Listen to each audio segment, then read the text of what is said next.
I am new to this, so bear with me. I wanted to do a video, and you know what it is already because you clicked on the title, but it's how to be protective with very small kids. And this is something that I've been trying to implement in my daily life. These are some tips that I have been doing or I'm really trying to do, and they've been really helping me. I am a mom of 3 little boys. My little Alex, he is 4, Jonathan is 2, and William is 8 months, or he will be in like 2 days. So I love them so much. They're very close in age. They're very cleany. I am a stay-at-home mom, so they are with me all the time. And I love that. And I'm thankful that this is where God placed me to be. I'm very happy that He let me to not have any infertility issues. Me and my husband's name is also Alex. Little Alex was named after him, so his name is Alex Jr. This current. My husband Alex and I have been married for 6 years. Our anniversary is tomorrow, so we're planning to go to Leavenworth, Washington to celebrate, and it's gonna be just us if God lets, so I'm very excited about that. Could you hear the kids? They're downstairs, so we might get a little clip of them. Yeah, so that's me. I love what I do, and I hope that I can encourage some of you with these tips. And I want to start with reading Titus 2:4-5. I really like this verse because it reminds me of what I have to do, what I'm here for. So it says, "So train the young women to love their husbands and children, to be self-controlled, pure, working at home, kind, and submissive to their own husbands." I really like and want to focus on the working at home part. So for me, I view this as I work at home, and this is a way I can show my love to my husband and to my children.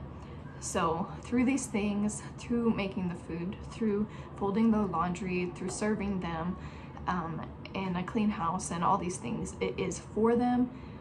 So that's a way that I can show my love to them. So I have 9 tips. Bear with me. I hope they will be beneficial to you as they are to me. First one is wake up earlier than your kids. So this is something that I've been really trying to get back into, just because William is now 8 months old. He wakes up normally once or twice a night. He's not as bad as he was, which was like 7-8 times a night. He was up all the time. So now that I am getting better sleep, I'm very thankful for that, and I am trying to go back into a routine. So right now that's looking like 5:45. I want my goal time to wake up to be 5 a.m. Through the weekdays, hopefully weekends too, but my goal is right now to switch it to 5 and have it through the weekdays.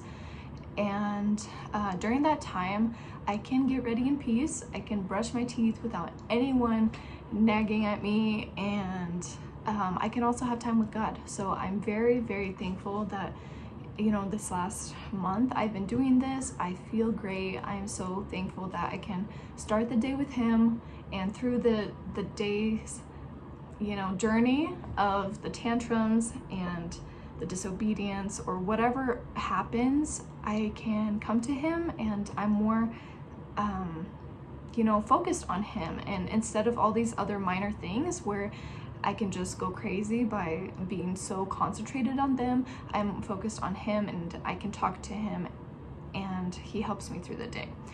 I also have been trying to work out every weekday. So this is something that is new for me somewhat. I would do it for a few months, I would stop and get off track. Now I'm restarting, but I love it so much. I love that I can take care of my body, that I can get stronger, that I can be healthy in this temple that God gave me, and that I can do that for my kids and for my husband. So I really enjoy doing that. It gives me energy, and I just enjoy that time where I get to get ready, then be a mom, be with my kids, be ready for them. So tip 2 is to make a plan for the week. So I have normally a day, I go grocery shopping once a week. So I would choose a day. It's not always Mondays, it's not always Tuesdays, but it's a day once a week where I go grocery shopping. The closest like town next to us is 30 to 40 minutes away. That's why it's a road trip. We gotta go into town.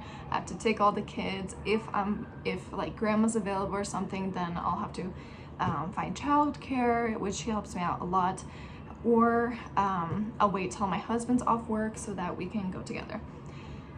And then another day would, be for cooking. I cook 3 to 4 like meals a week.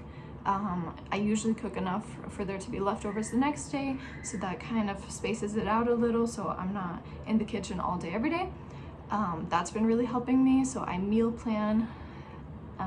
I go grocery shopping according to the meal plan. So if I have those like 4 meals that I'm going to make this week, I'll look up the recipes, I'll get everything that I don't have and add some breakfast items, snacks, something like that. During the weekdays, I try to get everything done by 3 p.m. My husband usually comes home at 4-ish, so I want the house to be clean, I want the food to be ready by that time so that we can spend the evenings together. Also the weekends, I don't busy them up so that we can be together. Don't busy them up with home chores. Yeah. So tip 3, start making dinner whenever you can, whenever you get a chance. Not an hour before dinner, not 2 hours before dinner. Like it can be 9 a.m.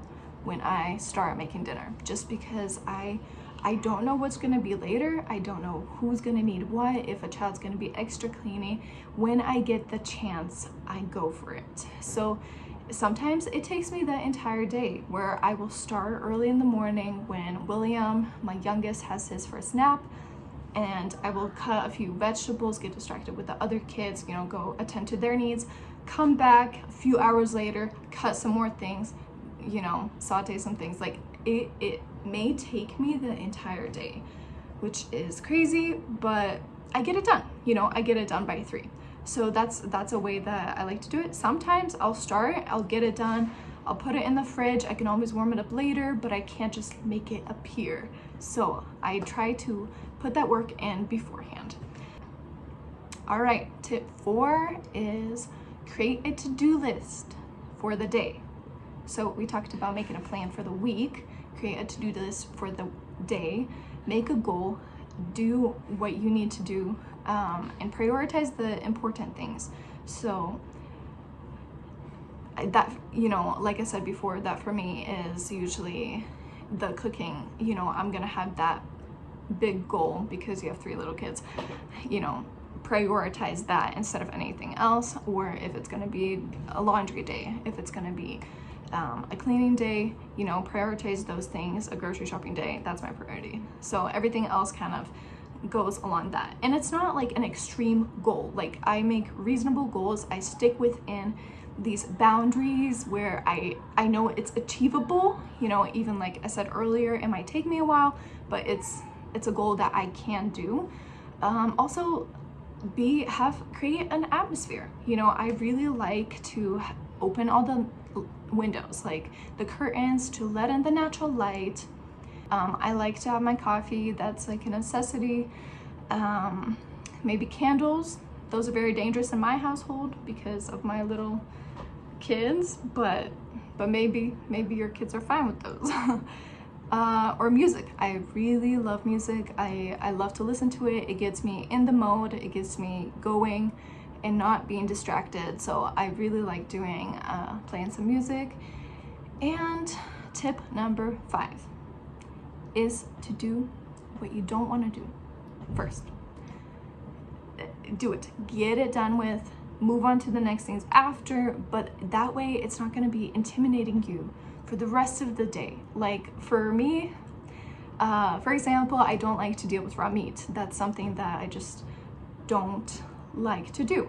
So I will go and deal with that first, cook it first, cut it, whatever I need to do with it. And then the potatoes aren't as intimidating, and it seems like I've gotten a lot done just because that thing held some uncomfortableness. Is that a word? For me, anyway. And then number 6 is to pick up, wipe off, fold away, make the bed right away. You see it, you do it. So this is something that's been helping me tremendously. If I see a wrapper on the floor, I will go pick it up, throw it away. If I, come and there's like a shirt on the floor, I will go put it into the laundry. Like, just doing these things right away. I walk into the bathroom and I see markers, markings all over the walls. I'm already there, might as well wipe it off, unless I'm in an extreme situation where I'm carrying both kids and I can't at that moment. But most moments, I think it is more of me being lazy rather than I can't spend that 1 minute to clean it. So that's something that helps me a lot to maintain a clean house. And tip number 7, I don't know if your kids nap. 2 of mine do, and I'm so thankful for that. I panic a little when I know there's a day when that's not going to be the case. But anyway, hopefully God will help me there when I get there. But take advantage of naps. If your kids are in school, if they're in daycare, if, I don't know, there's somewhere, some time where they are not present, you get me. Take advantage of those times. It's really easy. If I sit down, then I'm not gonna get back up, so I don't sit down. I will go and I will cook and I will clean and I'll fold the laundry and I will, wipe the floors, do whatever I need to do during that time. And that helps me a lot so that when my kids are awake, I can focus on them. But once again, it doesn't always happen like that. My kids nap at different times. It's more complicated, but still, if my youngest is sleeping, I'll do something like that, something that I need to get done. And if they are with you, which, most of the time they are, try to involve them. Have them help you, wipe off the floors. Have them, teach them the way that they need to be so that they will be able to care for themselves and for other people as well. Because we all live in this house. This is our house. We need to all take care of it. And then take breaks. Take breaks and be with your kids. I know that this has helped me so much when I really need to get this done. And then my oldest, little Alex, he comes up to me and he starts telling me a story and I'm just like, I don't have time for this, but I will just calm down and just listen and it's beautiful. Like, he'll just tell me this little story and he'll go, start playing on his own or whatever. But my first, reaction to that is like, no, I can't listen to this right now. I need to do this. And it just helps me so much when I just take a breather. I'll just focus on him for that 5-10 minutes and then he's satisfied, I'm happy. So it's great. So give them a little love, give them a little attention. They will appreciate it and it goes a long way. So tip number 8 is assigning chores according to their age and skill level. This is something, my oldest is 4, 2, and 8 months. 8-month-old doesn't have any chores, but, trying to teach them from a young age that they have to participate. So what my age levels are right now is they clean up after themselves, whether that's toys, whether they, spilled something, they will go, have any water? Hold on. Let's